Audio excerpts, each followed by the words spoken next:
ভালো করে বসো। প্লেট মোছা শেষ? কি করবে বলো? না আগে দেখো, আগে এ লিখতে পারো? হ্যাঁ, এ লেখো। কেন কেন লিখতে পারছো না? কেন পেটে ব্যথা তোমার? কোথায় ব্যথা? কোথায় ব্যথা? কোথায় ব্যথা? দেখি কোথায় ব্যথা। এখানে ব্যথা করছে? তুমি এখানে? এখানে কি হয়েছে? আমি লিখি, তুমি দেখো। হ্যাঁ, আমি লিখি, দেখো। ঠিক আছে, তাহলে পেটে ব্যথা করবো না। এই যে দেখো, সরিও সরিও কিভাবে লিখতে হয় দেখো। এই যে সরিও, এই যে দেখো, আমার দিকে দেখো। এই যে মামা মাসে এই যে সরিও দেখো, তুমি দেখো। চোখ মুছে দেবো? এই যে চোখ মুছে দিচ্ছি, নাও। হ্যাঁ ঠিক আছে, এই যে সরিও দেখো, দেখলে? এই যে সরিও, পরে খাও, বাকি সরিওটা দেখো আগে।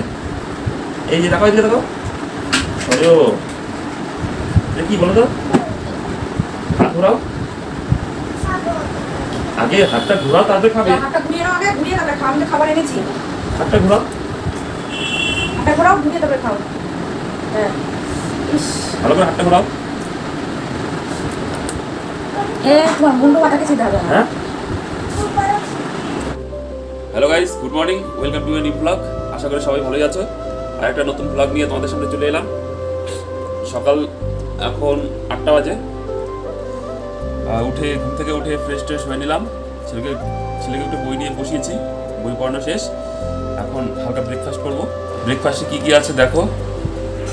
এই চা নিয়েছি, একটু চানাচুর আর একটু মুড়ি নিয়েছি। কি এটা? হ্যাঁ, চানাচুর। তো একটু চানাচুর আর একটু মুড়ি নিয়েছি, চা নিয়েছি। আর আছে এদিকে বিস্কিট। তারপর অনেক কাজ আছে আজকে, কাজে বেরোতে হবে। কাজে বেরোনোর আগে আমার সেট আপগুলো করে নিতে হবে। তো আয়রনটা আমি নিজে হাতেই করি, নিজে হাতে করাটাই আমার কাছে সবথেকে পছন্দের। আর আয়রন করতে ভালোই লাগে। আর সব আয়রন একসঙ্গে করে নেই, মানে সব বলতে কি, জামা কাপড় সব মানে ধোয়ার পর সব জমা করে রাখি, একদিন নিয়েই বসি, বাস একদিনে সব কমপ্লিট করে ফেলি।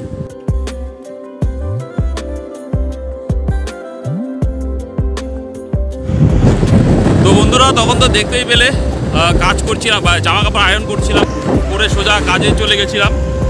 তো কাজে থেকে মানে যা বলার মতো কিছু নাই। এসে মানে রেস্ট নিয়ে স্নান খাওয়া দাওয়া করে এখন যাচ্ছি কোচবিহারে অর্পিতার সঙ্গে।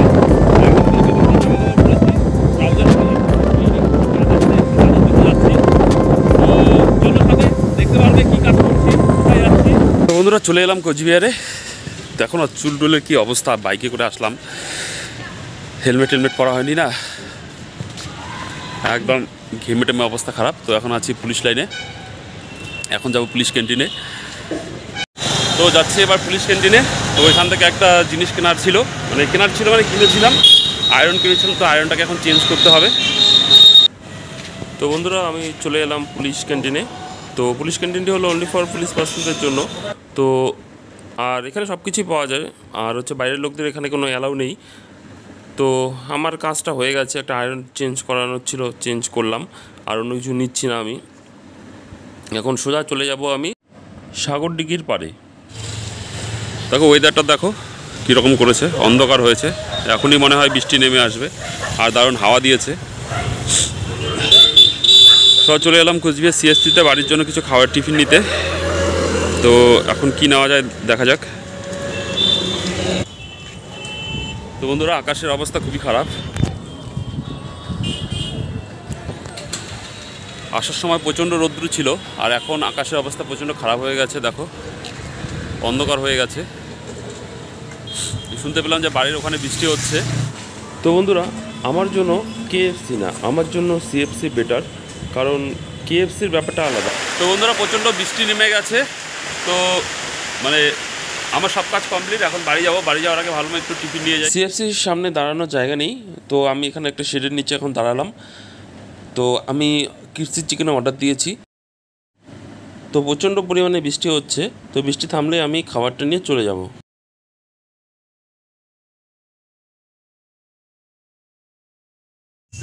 তো বন্ধুরা, আমি ওই দাদাকে বাইকটা দিয়ে দিলাম এখন বাড়ির দিকে।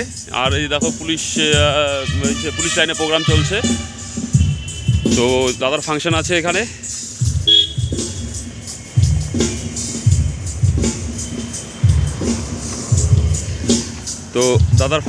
এখানে মাঠে, পুলিশ লাইনের মাঠে।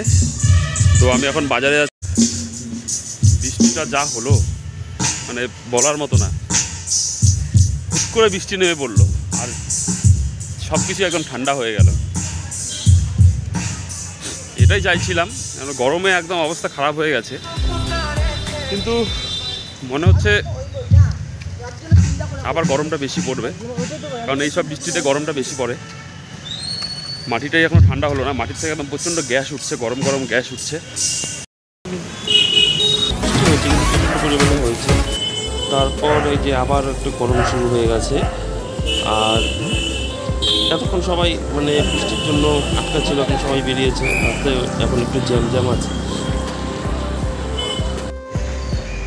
তো বন্ধুরা, পুলিশ লাইন থেকে এখন বেরোলাম, এখন যাচ্ছি বাজারের দিকে। বাজারে গিয়ে কিছু কেনাকাটা আছে। বৃষ্টির পরে যা লাগছে না, ওয়েদারটা দারুণ লাগছে, মানে চারপাশটা একদম ঠান্ডা হয়ে গেছে। কিন্তু একটু পরে আবার গরম শুরু হবে, কারণ মানে বৃষ্টি তো বেশিক্ষণ ছিল না, 10-15 মিনিটের মতো ছিল। মাটিটা এখনও ঠান্ডা হয়নি।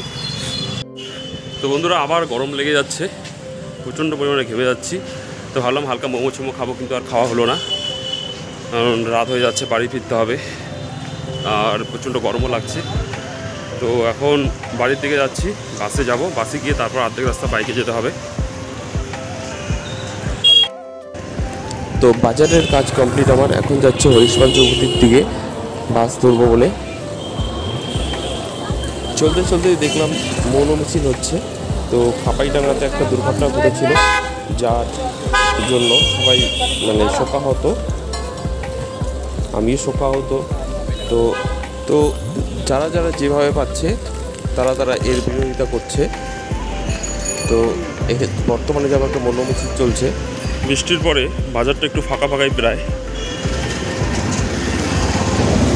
তো বন্ধুরা, আমি যে বাড়ির জন্য টিফিন নিয়েছি, আর কিছু বাজারে কাজ ছিল, কাজগুলো কমপ্লিট হয়ে গেল। এখন হরিশপাল চৌপতির দিকে যাচ্ছি বাস ধরার জন্য। তো একটা ব্যাপার কি, বাইক নিয়ে না বেরোলে খুবই সমস্যা হয়ে যায়, কারণ বাসে ওঠার মতো এখন আর মানে কি বলবো, কোনো অভ্যাস নেই।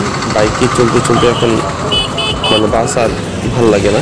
শুধু দূরের জার্নিগুলোই বাসের জন্য ঠিক আছে। তো কাছে পিঠের জন্য, যেমন বাড়ি থেকে কোচবিহার, তুফানগঞ্জ, এগুলোর জন্য বাইকই ঠিক আছে। তো দীর্ঘক্ষণ প্রতীক্ষার পর মানে তুফানগঞ্জের বাস চলে এসেছে। আমি যাচ্ছি এবার বাসে ওঠার জন্য, কিন্তু বাসে মানে বাসটা অনেক দূরে দাঁড়িয়ে আছে, আর জায়গা পাবো কিনা সন্দেহ আছে। তো চলো। তো কপালটা আমার এতটাই ভালো, তো বাসে উঠে এই জায়গা পেয়ে গেলাম। তো একটা সিটে বসে পড়লাম আমি। আর এখন মানে কি বলবো, আর মানে ব্লগ করার মতো তেমন পরিস্থিতি নেই বাসের মধ্যে, একটু ভিড় আছে। তো এখন ফাঁকা হয়ে গেছে, মানে আস্তে আস্তে নেমে গেছে, তাই ভিডিওটা বের করে ভিডিও শ্যুট করছি। তো বন্ধুরা, আজকে ব্লগটা এই অবধি, আর কন্টিনিউ করবো না, পরের ব্লগে দেখা হচ্ছে। আজকের মতো টাটা, সবাই ভালো থেকো। আর যারা আমার চ্যানেলটিকে লাইক, কমেন্ট, শেয়ার ও সাবস্ক্রাইব করোনি, অবশ্যই লাইক, কমেন্ট, শেয়ার ও সাবস্ক্রাইব করে দিও। তো বন্ধুরা, আজকের মতো টাটা, পরের ব্লগে দেখা হচ্ছে, সবাই ভালো থেকো।